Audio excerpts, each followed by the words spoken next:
दोस्तों इस वीडियो में हम अल्टरनेटर के टॉप 50 क्वेश्चनों को सॉल्व करने वाले हैं। यदि आपको क्लास अच्छी लगे तो चैनल को शेयर करना और सब्सक्राइब करना। तो शुरू करते हैं।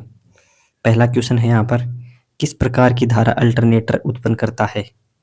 ऑप्शन ए है डीसी तथा एसी दोनों, ऑप्शन बी है एसी, ऑप्शन सी है डीसी, ऑप्शन डी है स्पंदित डीसी।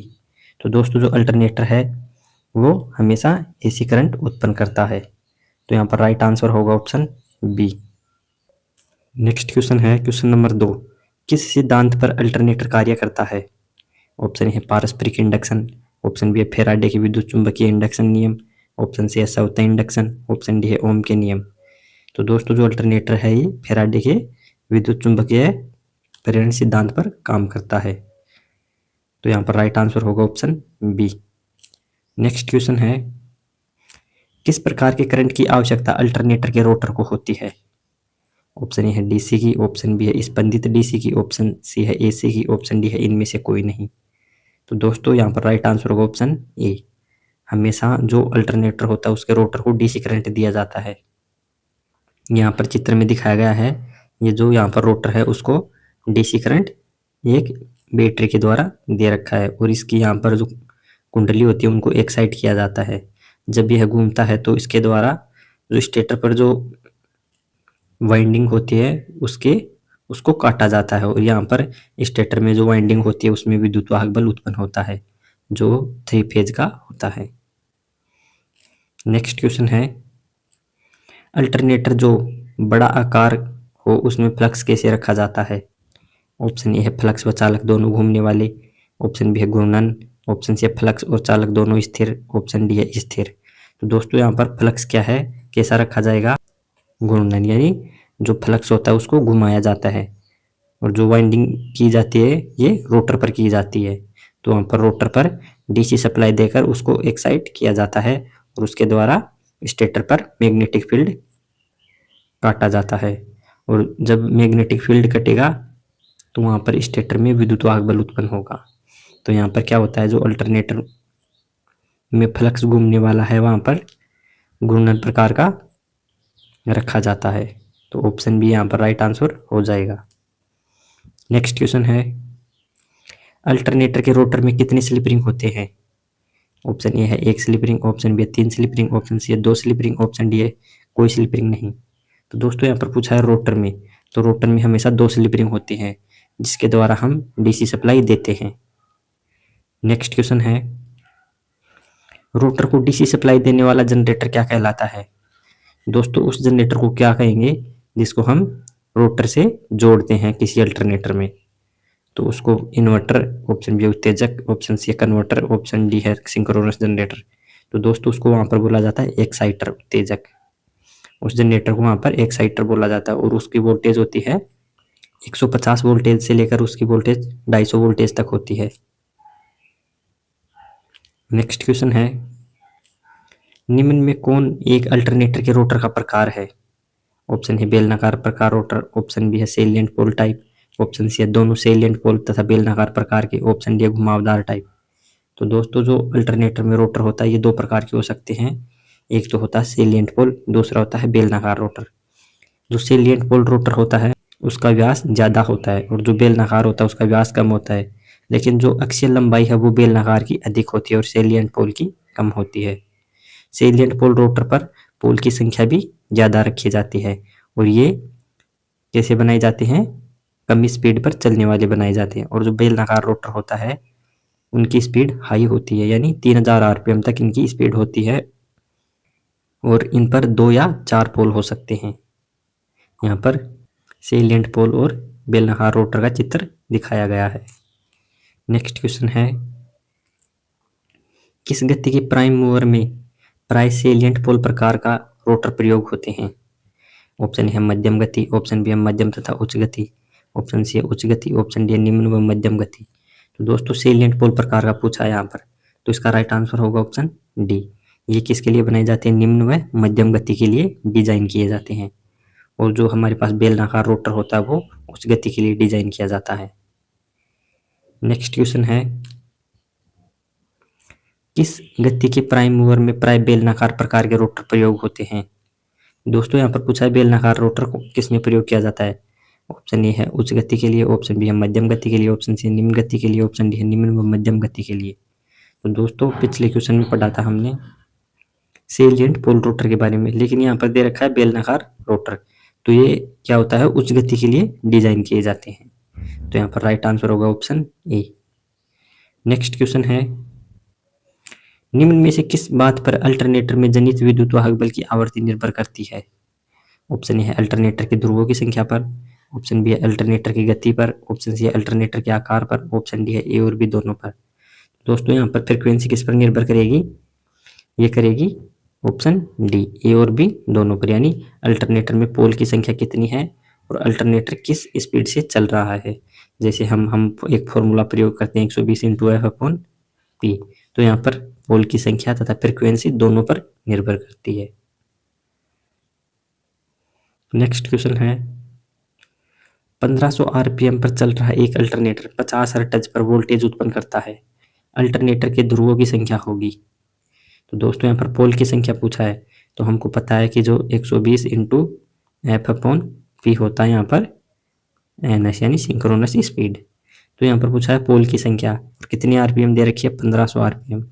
तो 1500 बराबर 120 इंटू एफ कितनी है 50 हर्ट्ज और पी। तो यहाँ पर पोल निकालने के लिए क्या करेंगे हम, पी बराबर हो जाएगा 120 इंटू 50 अपॉन 1500। जब हम इसको सोल्व करेंगे तो यहाँ पर आ जाएगा 4, यानी पोल की संख्या यहाँ पर कितनी आएगी 4 होनी चाहिए। 50 हर्ट्ज फ्रिक्वेंसी उत्पन्न करने के लिए यदि अल्टरनेटर 1500 आरपीएम पर घूम रहा है तो उसमें 4 पोल होने चाहिए। नेक्स्ट क्वेश्चन है 3000 आरपीएम पर चल रहे 2 पोल अल्टरनेटर की आवृत्ति होगी। दोस्तों अब हमको निकालनी है यहाँ पर फ्रिक्वेंसी। तो हम जानते हैं एन एस बराबर होता है 120 इंटू एफ अपॉन पी। तो जब हम 3000 आरपीएम यहाँ रखेंगे बराबर 120 इंटू फ्रिक्वेंसी निकालनी हमको, पोल की संख्या है 2। तो जब हम इसको सोल्व करेंगे तो 3000 इंटू 2 अपॉन 120, तो इसको सोल्व करेंगे तो यहाँ पर निकल कर आएगा 50 हर्ट्ज फ्रिक्वेंसी। तो ऑप्शन सी यहाँ पर राइट आंसर हो जाएगा। नेक्स्ट क्वेश्चन है सेलिएंट पोल टाइप रोटर खाली स्थान होते हैं। ऑप्शन है बड़े शाफ्ट वाले, ऑप्शन बी व्यास में छोटे, ऑप्शन सी अक्षीय लंबाई में बड़े, ऑप्शन डी है व्यास में बड़े और अक्षीय लंबाई में छोटे। तो दोस्तों जो सेलिएंट पोल रोटर होते हैं ये व्यास में तो बड़े होते हैं और अक्षीय लंबाई में छोटे होते हैं और ये कम स्पीड पर चलाने के लिए डिजाइन किए जाते हैं। तो यहाँ पर राइट आंसर होगा ऑप्शन डी। नेक्स्ट क्वेश्चन है कैसा विद्युत वाहक बल पैदा होगा अगर कोई कुंडली चुंबकीय फ्लक्स का समकोण पर छेदन करे। दोस्तों यहाँ पर चित्र में दिखाया गया है एक कुंडली है, ये फ्लक्स का समकोण पर यानी 90 डिग्री पर काट रही है। तो यहाँ पर हमेशा जो विद्युत वाहक बल उत्पन्न होगा ये होगा मैक्सिमम, यानी अधिकतम विद्युत वाहक बल उत्पन्न होगा। तो ऑप्शन डी यहाँ पर राइट आंसर हो जाएगा। नेक्स्ट क्वेश्चन है कैसे घूर्णन गति पर कार्य करने योग्य वायु टरबाइन चालित अल्टरनेटर बनता है। ऑप्शन ए है उच्च, ऑप्शन बी है निम्न, ऑप्शन सी है मध्यम, ऑप्शन डी है उच्च तथा निम्न दोनों। तो ये क्या होता है उच्च गति पर। यदि यहाँ पर पवन टरबाइन है ये बिजली बना रही है तो यहाँ पर अल्टरनेटर की स्पीड है वो हाई होनी चाहिए। तो यहाँ पर ऑप्शन ए इसका राइट आंसर हो जाएगा। अल्टरनेटर की स्पीड की होनी चाहिए उच्च होनी चाहिए, लेकिन जो ये बाहर का टरबाइन है ये कम गति से घूमता है। इसके बीच में अल्टरनेटर और टरबाइन के बीच में यहाँ पर क्या लगाया जाता है ट्रांसमिशन लगाया जाता है जो कम गति को भी उच्च गति में बदल देता है। नेक्स्ट क्वेश्चन है निम्नलिखित किन बातों पर अल्टरनेटर द्वारा उत्पन्न विद्युत वाहक बल की आवृत्ति निर्भर करती है। ऑप्शन ए है केवल घूर्णन गति पर, ऑप्शन बी है केवल पोल्स की संख्या पर, ऑप्शन सी है पोल्स की संख्या तथा घूर्णन गति पर, ऑप्शन डी है अल्टरनेटर के उत्तेजन पर। तो दोस्तों विद्युत वाहक बल की फ्रीक्वेंसी है ये पोल्स की संख्या तथा घूर्णन गति पर निर्भर करती है। तो ऑप्शन सी यहाँ पर राइट आंसर हो जाएगा। नेक्स्ट क्वेश्चन है निम्न में से कौन अल्टरनेटर की रेटिंग दर्शाता है। तो दोस्तों अल्टरनेटर उसकी रेटिंग किस में दी जाती है? ऑप्शन है एचपी में, ऑप्शन बी किलोवाट में, ऑप्शन सी है वोल्ट एम्पियर रिएक्टिव में, ऑप्शन डी है केवीए में यानी किलो वोल्ट एम्पियर। तो दोस्तों अल्टरनेटर की रेटिंग हमेशा वोल्ट एम्पियर यानी केवीए में दी जाती है। केवीए में क्यों दी जाती है? ताकि यहाँ पर हम कोई भी लोड चला सके आसानी से। यहाँ पर हमारा अल्टरनेटर वो हर लोड पर काम करेगा, चाहे वो इंडक्टिव लोड हो, चाहे कैपेसिटिव लोड हो या रेजिस्टिव लोड हो। यहाँ पर सीधा पावर फैक्टर यानी कोस फाई को इकाई मानकर इसकी रेटिंग दी जाती है। नेक्स्ट क्वेश्चन है, प्राइम मूवर की घूर्णन गति का समायोजित रखना पड़ता है ताकि अल्टरनेटर का आउटपुट खालिस्तान नियत रहे। ऑप्शन ए है फ्रीक्वेंसी, ऑप्शन बी है वोल्टेज, ऑप्शन सी है करंट, ऑप्शन डी है शक्ति गुणांक। तो दोस्तों अल्टरनेटर में हमेशा फ्रीक्वेंसी होती है यानी आवृत्ति होती है, इसको नियत रखना पड़ता है। यानी यदि हम उसकी फ्रीक्वेंसी यानी उसकी स्पीड को फ्रीक्वेंसी को बढ़ाएंगे यानी स्पीड बढ़ेगी तो उसका विद्युत बल भी बढ़ेगा। तो यहाँ पर फ्रीक्वेंसी को समायोजित रखना जरूरी होता है। नेक्स्ट क्वेश्चन है, निम्न में से कौन अल्टरनेटर की मौलिक आवश्यकताएं हैं? ऑप्शन है चुंबकीय क्षेत्र, ऑप्शन बी स्लिप रिंग तथा brush, option C armature, option D उपरोक्त सभी। तो दोस्तों एक अल्टरनेटर के लिए यहाँ पर तीनों ही जरूरी हैं, ए बी सी हैं, ये तीनों ही जरूरी होती है। चुंबकीय क्षेत्र भी जरूरी होता है, स्लिप रिंग भी जरूरी होता है, ब्रश भी जरूरी होता है, आर्मेचर भी जरूरी होता है। यहाँ पर आर्मेचर दिखाया गया है अल्टरनेटर का और ये है ये यहाँ पर रोटर है। नेक्स्ट क्वेश्चन है,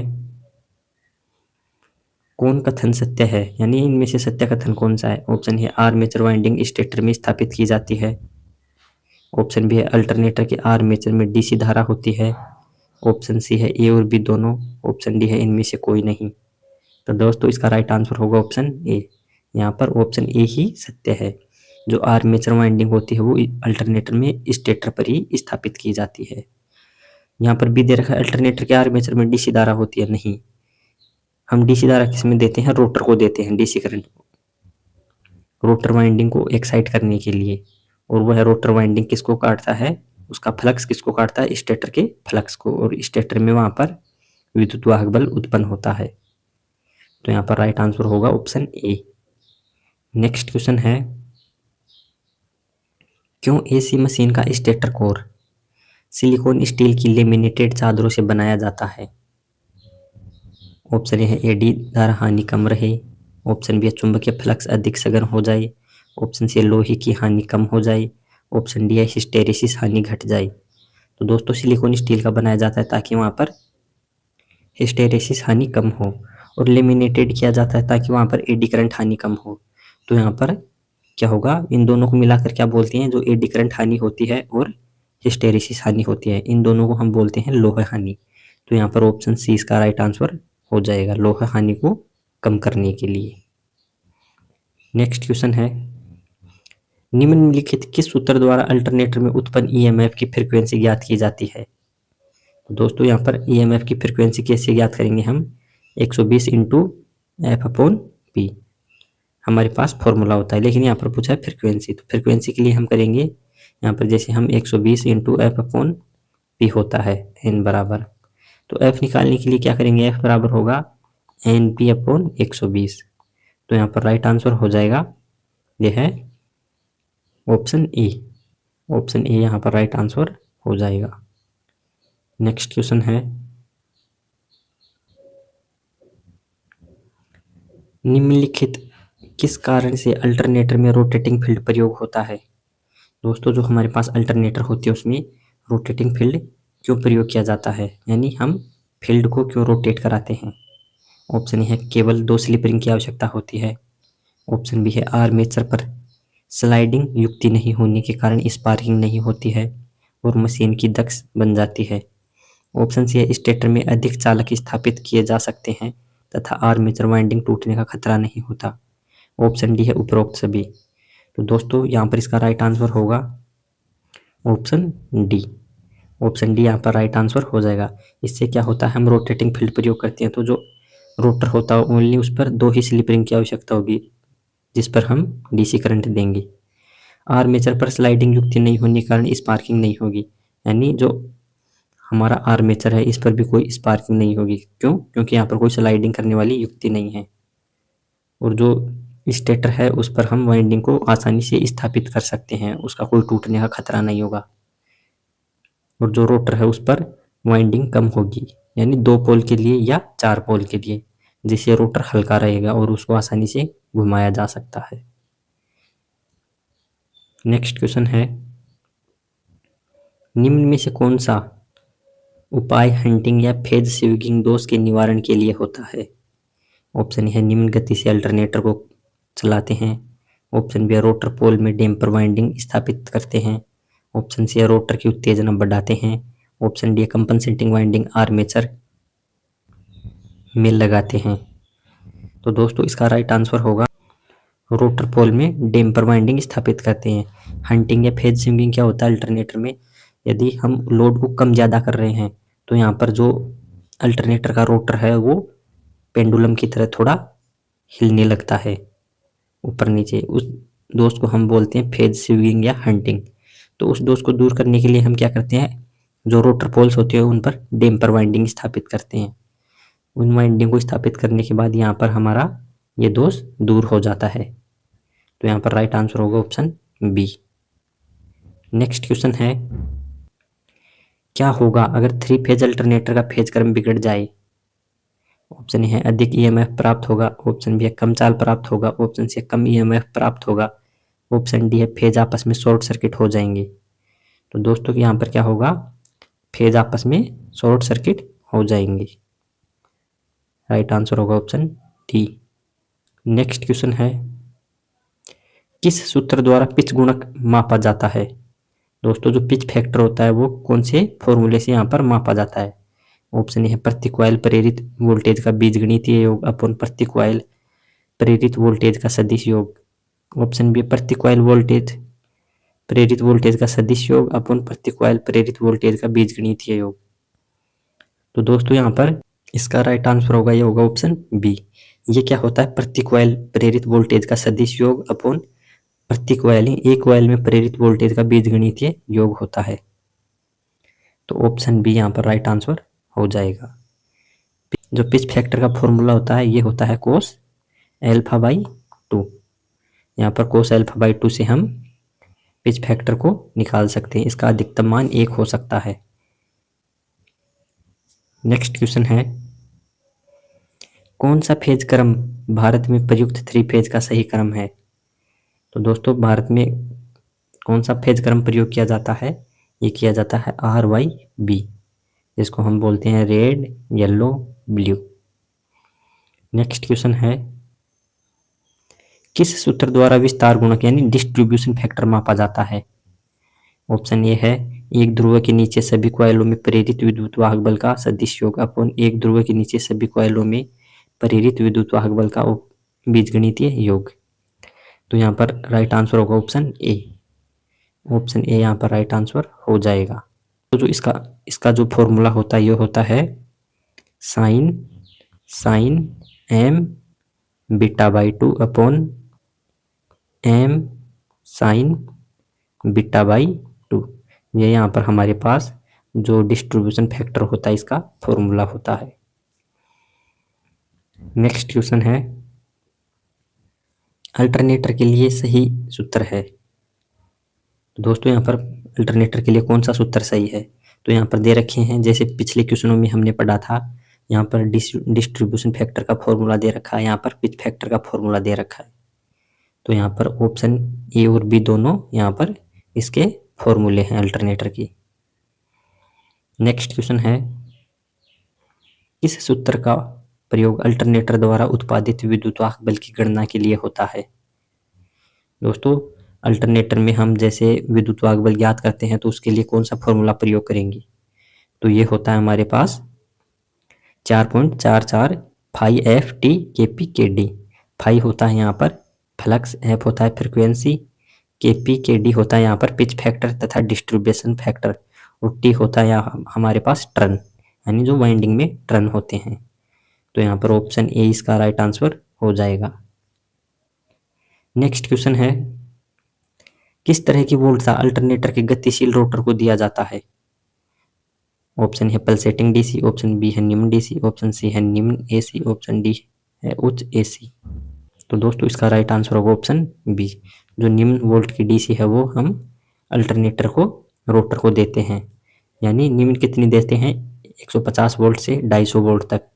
और जो जिस जनरेटर द्वारा दी जाती है वो होता है हमारे पास या तो शंट जनरेटर होता है या कंपाउंड जनरेटर होता है, या हम बैटरी से भी दे सकते हैं। नेक्स्ट क्वेश्चन है, क्या कारण है कि जल विद्युत अल्टरनेटर की तुलना में टर्बो अल्टरनेटर के रोटर का व्यास छोटा होता है? दोस्तों यहाँ पर बताया गया है जो जल विद्युत यानी हाइड्रो पावर प्लांट में जो अल्टरनेटर काम आते हैं उसमें जो रोटर प्रयोग किया जाता है उसका व्यास छोटा होता है, उनका व्यास होता है बड़ा। और जो हम टर्बो अल्टरनेटर होते हैं, थर्मल पावर प्लांट में जो अल्टरनेटर होते हैं उनका व्यास छोटा होता है। तो इसका कारण क्या है? ऑप्शन है उच्च घूर्णन गति पर कार्य करता है, ऑप्शन बी है निम्न घूर्णन गति पर कार्य करता है, ऑप्शन सी है ज्यादा शोर करता है, ऑप्शन डी है इनमें पोल की संख्या ज्यादा होती है। तो दोस्तों इसका राइट आंसर होगा ऑप्शन ए। जो टर्बो अल्टरनेटर होते हैं ये हाई स्पीड पर घूमने वाले बनाए जाते हैं, इसलिए यहाँ पर इनका व्यास छोटा रखा जाता है ताकि इनको घूमने में आसानी हो और वाइंडिंग को आसानी से कंट्रोल में रखा जा सके। नेक्स्ट क्वेश्चन है, किस सूत्र द्वारा अल्टरनेटर का वोल्टता नियमन ज्ञात होता है? दोस्तों जो वोल्टेज रेगुलेशन का फॉर्मूला होता है वो कौन से सूत्र द्वारा दिया जाता है? ये होता है हमारे पास वोल्टेज रेगुलेशन का फॉर्मूला VNL, यानी no load voltage minus VFL, full load voltage upon VFL, यानी फुल लोड वोल्टेज इनटू 100। तो दोस्तों इसका राइट आंसर होगा यहाँ पर ऑप्शन ए। यहाँ पर देख रखा है VNL minus VFL upon VFL into 100। दोस्तों 34 नंबर क्वेश्चन है यहाँ पर, निम्नलिखित किन तथ्यों पर अल्टरनेटर का पावर फैक्टर निर्भर करता है? ऑप्शन ए है प्राइम मूवर की इनपुट पर, ऑप्शन बी है उसकी प्राइम मूवर की गति पर, ऑप्शन सी है रोटर की घूर्णन गति पर, ऑप्शन डी है आउटपुट में संयोजित लोड पर। तो दोस्तों इसका राइट आंसर होगा ये ऑप्शन डी। जो यहाँ पर क्या होता है, पावर फैक्टर किस पर निर्भर करता है, संयोजित भार पर।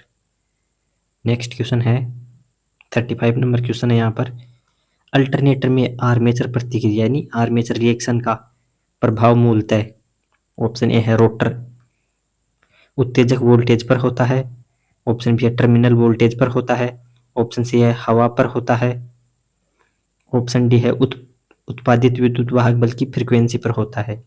तो दोस्तों यहाँ पर जो आर्मेचर रिएक्शन का प्रभाव ये होता है टर्मिनल वोल्टेज पर। तो यहाँ पर राइट आंसर होगा option B, terminal voltage. Next question है, अल्टरनेटर किस पावर फैक्टर पर कार्य करे कि उसे अत्यधिक उत्तेजित यानी ओवर एक्साइटेड कहा जाता है? ऑप्शन ए है शून्य पावर फैक्टर पर, ऑप्शन बी है शून्य पिच गुणांक पर, ऑप्शन सी है आगे बढ़ते हुए पावर फैक्टर पर, ऑप्शन डी है इकाई पावर फैक्टर पर। तो दोस्तों यहाँ पर क्या पूछा है, अत्यधिक उत्तेजित यानी ओवर एक्साइटेड। तो वहां पर कब होता है ओवर एक्साइटेड, जब उसका पावर फैक्टर लीडिंग हो यानी आगे बढ़ता हुआ पावर फैक्टर हो, तो उसको ओवर एक्साइटेड कहा जाता है। यदि अंडर एक्साइटेड होगा तो वहां पर पावर फैक्टर क्या होगा, लेगिंग पावर फैक्टर होगा। नेक्स्ट क्वेश्चन है, इनमें से किस अल्टरनेटर द्वारा जनित विद्युत वाहक बल निर्भर करता है? ऑप्शन ए है कॉइल स्पॉन गुणांक पर, ऑप्शन बी है प्रतिपोल फ्लक्स पर, ऑप्शन डी है विस्तार गुणांक पर, ऑप्शन डी है उपरोक्त सभी पर। तो दोस्त जो अल्टरनेटर होता है उसका विद्युत वाहक बल इन सभी कारकों पर निर्भर करता है, जो है कॉइल स्पैन फैक्टर या प्रतिपोल फ्लक्स हो या विस्तार गुणांक हो, तो ये तीनों ही यहाँ पर निर्भर करते हैं। तो यहाँ पर ऑप्शन डी राइट आंसर हो जाएगा। नेक्स्ट क्वेश्चन है, यदि किसी अल्टरनेटर की गति 1500 आरपीएम से 3000 आरपीएम में परिवर्तित हो जाए तो जनित विद्युत वाहक बल खालिस्तान हो जाएगा। यानी यहाँ पर पूछा बताया है जो गति है वो 2 गुना कर दी, 1500 से 3000 आरपीएम यानी 2 गुना हो गई स्पीड। तो यहाँ पर जनित विद्युत वाहक बल में क्या प्रभाव पड़ेगा? तो दोस्तों जो विद्युत वाहक बल है वो भी कितना हो जाएगा, 2 गुना हो जाएगा। तो यहाँ पर दे रखा ऑप्शन बी, विद्युत वाहक बल 2 गुना हो जाएगा। नेक्स्ट क्वेश्चन है, इनमें से कौन अल्टरनेटर में होने वाली क्षति है? ऑप्शन ए है ताम्र क्षति, ऑप्शन बी है यांत्रिक क्षति, ऑप्शन सी है लोह क्षति, ऑप्शन डी है इनमें से सभी। तो दोस्तों अल्टरनेटर में यहाँ पर तीनों क्षतियां होती हैं। तो यहाँ पर राइट आंसर हो जाएगा ऑप्शन डी। नेक्स्ट क्वेश्चन है, किस शर्त पर दो अल्टरनेटर का समन्वय यानी सिंक्रोनाइजेशन निर्भर करता है? ऑप्शन ए है दोनों अल्टरनेटर का फेज क्रम एक समान होना चाहिए, ऑप्शन बी है दोनों अल्टरनेटर का टर्मिनल वोल्टेज एक समान होना चाहिए, ऑप्शन सी है दोनों अल्टरनेटर की फ्रीक्वेंसी वोल्टेज समान होनी चाहिए। दोस्तों ऑप्शन सी 2 बार लिखा गया, तो यहाँ पर ऑप्शन सी दे रखा है। ऑप्शन डी है यहाँ पर उपयुक्त तीनों शर्तें हैं ये पूर्ण होनी चाहिए। तो दोस्तों यहाँ पर अल्टरनेटर का जो हम सिंक्रोनाइजेशन करते हैं तो यहाँ पर ये तीनों शर्त होनी चाहिए, यानी उनका फेज क्रम भी एक समान होना चाहिए, उनका वोल्टेज भी एक समान होना चाहिए और उनकी फ्रिक्वेंसी भी एक समान होनी चाहिए। तो यहाँ पर राइट आंसर होगा ऑप्शन डी। नेक्स्ट क्वेश्चन है 41 नंबर क्वेश्चन है यहाँ पर, किस विधि द्वारा अल्टरनेटर्स का तुल्यकालिक किया जाता है? ऑप्शन ए है सिंक्रोस्कोप विधि, ऑप्शन बी है डार्क एवं ब्राइट लैंप विधि, ऑप्शन सी है डार्क लैंप विधि, ऑप्शन डी है उपरोक्त सभी। तो दोस्तों यहाँ पर उपरोक्त सभी विधि प्रयोग की जाती हैं। सिंक्रोस्कोप विधि भी प्रयोग की जाती है, डार्क एवं ब्राइट लैंप विधि भी प्रयोग की जाती है और जो डार्क लैंप विधि है ये भी प्रयोग की जाती है। तो यहाँ पर ऑप्शन डी इसका राइट आंसर हो जाएगा। यहाँ पर जो ये सिंक्रोस्कोप दिखा रखा है यहाँ पर है डार्क एवं ब्राइट लैंप विधि। ये क्या होता है, डार्क एवं ब्राइट लैंप विधि में अल्टरनेटर कब सिंक्रोनाइज होगा, जब दो बल्ब यहाँ पर जलते रहेंगे। यहाँ पर दिखाया गया है चित्र में दो बल्ब जलते रहे हैं और एक बल्ब यहाँ पर बुझ गया है, तो यहाँ पर अल्टरनेटर सिंक्रोनाइजेशन हो जाएगा सफलता से। और जो यहाँ पर ऑप्शन सी दे रखा डार्क लैंप विधि, तो यहाँ पर क्या होगा, जब तीनों ही लैंप बंद हो जाएंगे यानी डार्क हो जाएंगे, जलना बंद कर देंगे, तब यहाँ पर सिंक्रोनाइजेशन होगा। नेक्स्ट क्वेश्चन है, सिंक्रोस्कोप विधि में प्रयोग होता है। ऑप्शन ए है चार्ज मोटर, ऑप्शन बी है 2 फेज मोटर, ऑप्शन सी है 3 फेज मोटर, ऑप्शन डी है स्टेपर मोटर। तो दोस्तों जो सिंक्रोस्कोप विधि होती है उसमें 2 फेज मोटर का प्रयोग किया जाता है। तो राइट आंसर है ऑप्शन बी। नेक्स्ट क्वेश्चन है, सिंक्रोस्कोप विधि में प्रयुक्त मोटर का यंत्र का संकेत रोटर से जुड़ा होता है। ऑप्शन बी है रोटर को इनकमिंग मशीन के उन्हीं फेज आर वाई से संयोजित करते हैं। ऑप्शन सी है स्टेटर वाइंडिंग को मुख्य बस बार के 2 फेज से जोड़ते हैं। ऑप्शन डी है उपरोक्त सभी। तो दोस्तों इसका राइट आंसर होगा यहाँ पर ऑप्शन डी। यहाँ पर जब सिंक्रोस्कोप विधि में हम तीनों ही यहाँ पर शर्त जरूरी है, तो यहाँ पर ऑप्शन डी राइट आंसर हो जाएगा। नेक्स्ट क्वेश्चन है 44 नंबर क्वेश्चन यहाँ पर, संकेतक का पाठ्यांक क्या होगा जब सिंक्रोस्कोप विधि में अल्टरनेटर्स को तुल्यकालिक हो जाए, यानी जो यहाँ पर अल्टरनेटर हैं ये सिंक्रोनाइजेशन हो जाए तो सिंक्रोस्कोप विधि होती है उसमें क्या होगा। ऑप्शन है स्लो की ओर घूम जाता है, ऑप्शन बी है फास्ट की ओर घूम जाता है, ऑप्शन सी है शून्य पर स्थिर हो जाता है, ऑप्शन डी है कंपन करने लगता है। तो दोस्तों यहाँ पर जो ये सुई है इसकी ये शून्य पर स्थिर हो जाएगी, तो समझ जाएंगे कि यहाँ पर सिंक्रोनाइजेशन हो चुका है। तो यहाँ पर ऑप्शन सी इसका राइट आंसर हो जाएगा। तो ऑप्शन सी यहाँ पर राइट आंसर है। नेक्स्ट क्वेश्चन है, क्या करेंगे जिससे कि दो तुल्यकालिक अल्टरनेटर में एक का लोड दूसरे पर शिफ्ट कर दिया जाए, यानी जब हमारे पास दो अल्टरनेटर चल रहे हैं तो हमको एक को बंद करना पड़े, तो हम क्या करेंगे कि जिससे कि दूसरे का लोड पहले पर डाल दे हम। पहला है इनकमिंग मशीन को प्राइम मूवर की फ्यूल की सप्लाई बढ़ाई जाती है। ऑप्शन बी है रनिंग मशीन को प्राइम मूवर की फ्यूल सप्लाई बढ़ाई जाती है। ऑप्शन सी है इनकमिंग मशीन को प्राइम मूवर की फ्यूल सप्लाई घटाई जाती है। ऑप्शन डी है रनिंग मशीन की फ्यूल सप्लाई बंद कर दी जाती है। तो दोस्तों जो यहाँ पर इसका राइट आंसर है ये क्या होगा, हम क्या करेंगे, इनकमिंग मशीन जो पहले से चल रही है मशीन को प्राइम मूवर की फ्यूल की सप्लाई बढ़ाई जाती है, यानी उसका जो प्राइम मूवर है उस पर हम फ्यूल की सप्लाई को बढ़ा देते हैं जिससे कि वह पूरा लोड सहन कर सके। तो यहाँ पर राइट आंसर है ऑप्शन ए। नेक्स्ट क्वेश्चन है, टर्मिनल वोल्टेज क्या होगा जब अल्टरनेटर का लोड हटा दिया जाए। ऑप्शन ए है बढ़ेगा, ऑप्शन बी है समान रहेगी, ऑप्शन सी है घटेगी, ऑप्शन डी है एक दिशीय होगा। तो दोस्तों इसका राइट आंसर होगा ऑप्शन ए। यहाँ पर टर्मिनल वोल्टेज क्या हो जाता है, बढ़ जाता है। नेक्स्ट क्वेश्चन है, निम्न में से किस शर्त पर दो अल्टरनेटर समांतर क्रम में प्रचालित होंगे। ऑप्शन ए है फेज क्रम समान होनी चाहिए, ऑप्शन बी है आवर्ती समान होनी चाहिए, ऑप्शन सी है वोल्टेज समान होनी चाहिए, ऑप्शन डी है उपरोक्त तीनों। तो दोस्तों अल्टरनेटर को समांतर क्रम में चलाने के लिए हमारे पास ये तीनों ही जरूरी हैं। तो यहाँ पर राइट आंसर होगा ऑप्शन डी। नेक्स्ट क्वेश्चन है, किस कारण से अल्टरनेटर को समांतर में चलाए जाते हैं, यानी जो अल्टरनेटर्स हैं वो समांतर में किस कारण से चलाई जाएंगी। पहला है जब आवश्यकता हो तो अतिरिक्त इकाई लगाना आसान होता है, ऑप्शन बी है यह सप्लाई की स्थिरता बनाए रखते हैं, ऑप्शन सी है यह मरम्मत करने के लिए सुविधाजनक, यानी सुविधाजनक होगा ये, सुविधाजनक व मितव्ययी है, ऑप्शन डी है उपरोक्त तीनों।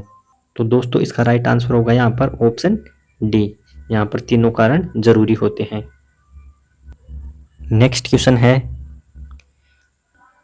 समांतर में चल रहे दो अल्टरनेटर्स में से किसी एक को हटाना हो तो। ऑप्शन ए है एक अल्टरनेटर का लोड दूसरे अल्टरनेटर पर तब्दील करने के बाद ही दूसरा अल्टरनेटर डिस्कनेक्ट करना चाहिए, ऑप्शन बी है हटाने वाले अल्टरनेटर का उत्तेजना बढ़ाना चाहिए, ऑप्शन सी है प्राइम मूवर को स्टीम सप्लाई बंद करनी चाहिए, ऑप्शन डी है ओसीबी स्विच बंद कर देना चाहिए। तो दोस्तों इसका राइट आंसर होगा ऑप्शन ए।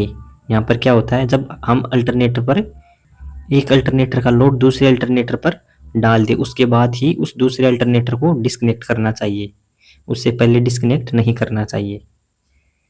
नेक्स्ट क्वेश्चन है, जब दो अल्टरनेटर्स समांतर क्रम में चल रहे हो तो यदि एक अल्टरनेटर का प्राइम मूवर डिस्कनेक्ट कर दिए जाए तो अल्टरनेटर, ऑप्शन ए है चलना बंद हो जाएगा, ऑप्शन बी है सिंक्रोनस मोटर की तरह चलेगा, ऑप्शन सी है कोई प्रभाव नहीं होगा, ऑप्शन डी है इंडक्शन मोटर की तरह चलेगा। तो दोस्तों ये क्या होता है, जब दो अल्टरनेटर हम समांतर क्रम में चला रहे हैं, यदि हम एक अल्टरनेटर को बंद कर देते हैं तो दूसरा अल्टरनेटर क्या होगा, वो सिंक्रोनस मोटर की तरह चलने लग जाता है। तो यहाँ पर राइट आंसर है इसका ऑप्शन बी। ये क्या है, दूसरा जो अल्टरनेटर है वो सिंक्रोनस मोटर की तरह कार्य करेगा। तो दोस्तों आज की क्लास में हमने 50 क्वेश्चनों को अच्छी तरीके से पढ़ लिया है। यदि आपको क्लास अच्छी लगे तो चैनल को सब्सक्राइब करना और लाइक ज़रूर करना। Thank you.